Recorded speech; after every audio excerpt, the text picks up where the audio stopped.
নমস্কার, আমার channel cooking and blog ওয়াইটিতে আপনাদের সবাইকে স্বাগত।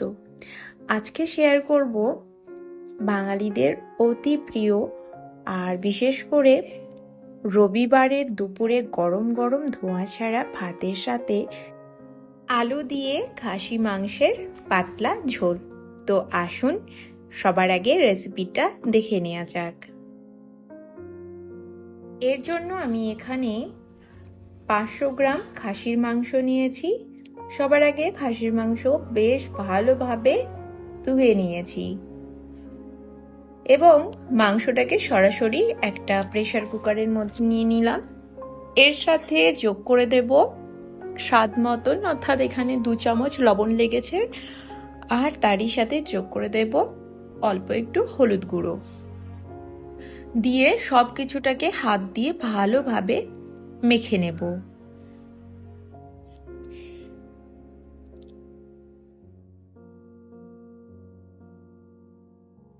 লবণ হলুদ মাখিয়ে নেওয়ার পর প্রেসার কুকারের ঢাকনাটা বন্ধ করে মিডিয়াম ফ্লেমে 3টে সিটি দিয়ে সেদ্ধ করে নেব। 3টে সিটি দেওয়ার পর গ্যাসটা বন্ধ করে রেখেছিলাম। প্রেসার কুকারের প্রেসার নিজে থেকে রিলিজ হওয়ার পরে ঢাকনাটা খুলে নিলাম। দেখুন মাংসের মধ্যে যে নিজস্ব জল থাকে সেটা কিন্তু রিলিজ হয়ে গেছে। আমি কিন্তু সেদ্ধর জন্য কোনো রকমের জল ব্যবহার করি না। আগে থেকে এরকম সেদ্ধ করে নিলে এর টেস্টটাও ভালো আসে, আর তাছাড়া রান্না হতেও খুব কম সময় লাগে। এদিকে আমি নেক্সট স্টেপে একটা কড়াইতে পরিমাণ মতন সর্ষের তেল গরম করে তার মধ্যে বড় টুকরো করে কেটে নেওয়া 2টো আলু যোগ করে দিলাম। আলুর সাথে অল্প একটু লবণ আর অল্প একটু হলুদ যোগ করেছি। ফ্লেমটা মিডিয়াম হাইতে রেখে ঢেকে ঢেকে আলুটাকে 3-4 মিনিট সময় ধরে ভেজে নেব।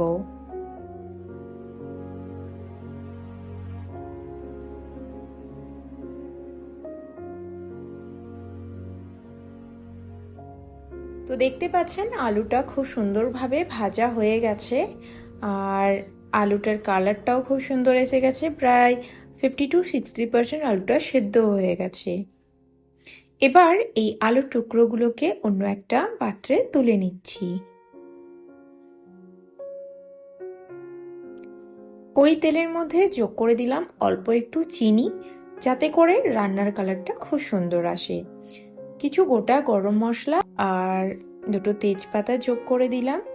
চিনিটা গলে যাওয়া পর্যন্ত একটুখানি এই গোটা মশলাগুলোকে ভেজে নেব।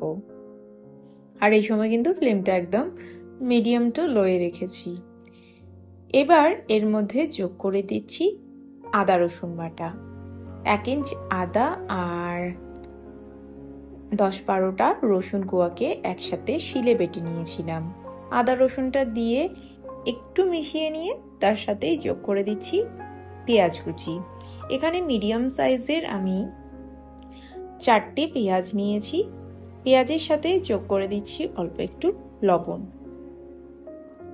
এবার পেঁয়াজটা হালকা সফট হয়ে যাওয়া পর্যন্ত মিডিয়াম ফ্লেমে কষিয়ে নেব আদা রসুনের সাথে।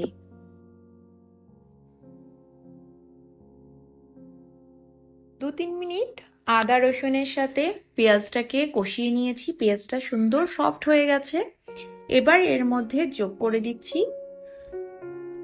লঙ্কা বাটা। আমি 4টে শুকনো লঙ্কাকে শিলে বেটে নিয়েছিলাম।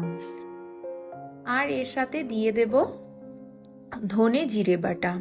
আমি 2 চামচ মতন গোটা ধনে আর 1 চামচ মতন গোটা জিরেকেও শিলে একসাথে বেটে নিয়েছিলাম।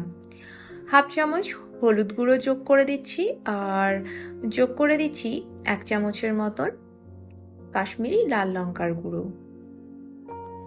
এটা অপশনাল, আপনারা চাইলে স্কিপও করতে পারেন। কাশ্মীরি লাল লঙ্কার গুঁড়োতে কিন্তু কোনো রকমের ঝাল হয় না। এবার মশলাটাকে বেশ ভালোভাবে 3-4 মিনিট সময় ধরে কষিয়ে নেব। মশলা কষানোর ওপর কিন্তু তরকারির স্বাদ নির্ভর করে। আর হ্যাঁ, এর সাথে আমি একটা টমেটো কুচিও যোগ করে দেব। তবে এই টমেটো কুচি অনেকে মাংসে পছন্দ করে না। যে পছন্দ করে না সে কিন্তু এই টমেটোটা স্কিপ করতে পারেন।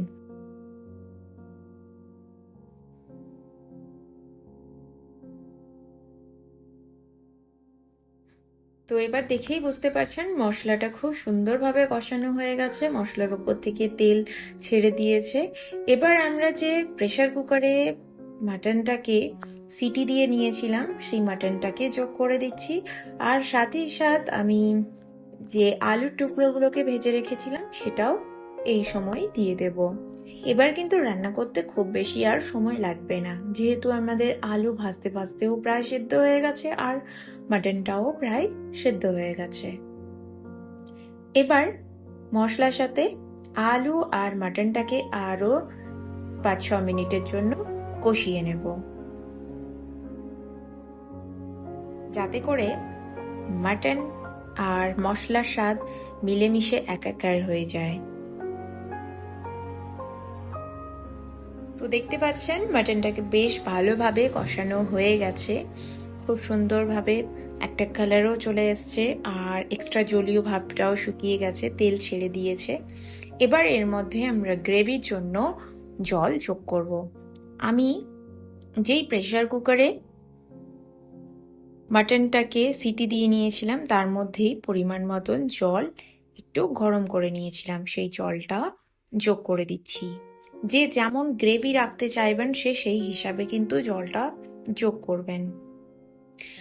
এই সময় কিন্তু খুব বেশি জল দেবেন না, কারণ মাংসটা কিন্তু আর বেশি সময় ফোটাবো না, তো সেই ভেবেই জলটা যোগ করতে হবে।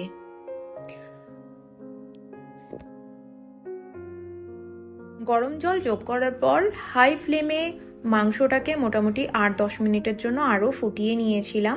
দেখুন এর কালারটা কত সুন্দর এসেছে। 8-10 মিনিটের জন্য আরও ফুটিয়ে নিয়েছিলাম, দেখুন এর কালারটা কত সুন্দর এসেছে আর কনসিস্টেন্সিও একদম পারফেক্ট। এবার এর মধ্যে আমি গরম মশলা বাটা যোগ করে দিলাম। গরম মশলার মধ্যে রয়েছে 2 এলাচ, 1 টুকরো দারচিনি আর 2 লবঙ্গ শিলে বেটে নিয়েছিলাম। আপনারা চাইলে এখানে গরম মশলা গুঁড়োটাও যোগ করতে পারেন। খুব ভালোভাবে সব কিছুটা মিশিয়ে নিয়ে ফ্লেমটা বন্ধ করে দিচ্ছি, বন্ধ করে এটা ঢেকে কিছুক্ষণ স্ট্যান্ডিং টাইমে রাখবো, তারপর গরম গরম ভাত বা রুটির সাথে পরিবেশন করব। তো একবার এই রেসিপিটা কেমন লাগলো কমেন্ট করে অবশ্যই আমাকে জানাবেন। রেসিপি যদি ভালো লাগে ভিডিওটাকে লাইক, শেয়ার আর চ্যানেলটাকে সাবস্ক্রাইব করে আমাকে কিন্তু সাপোর্ট করতে ভুলবেন না। তাছাড়া এরকম আরও নিত্য নতুন আপডেট পেতে আমার চ্যানেলটাকে কিন্তু অবশ্যই সাবস্ক্রাইব করবেন। এতক্ষণ ধরে আমার ভিডিওটা দেখার জন্য আপনাদের সবাইকে অসংখ্য ধন্যবাদ। আজ তবে এখানেই বিদায় নিচ্ছি, আবার হাজির হব অন্য কোনো স্পেশাল রেসিপি নিয়ে। আপনারা সবাই ভালো থাকুন, সুস্থ থাকুন।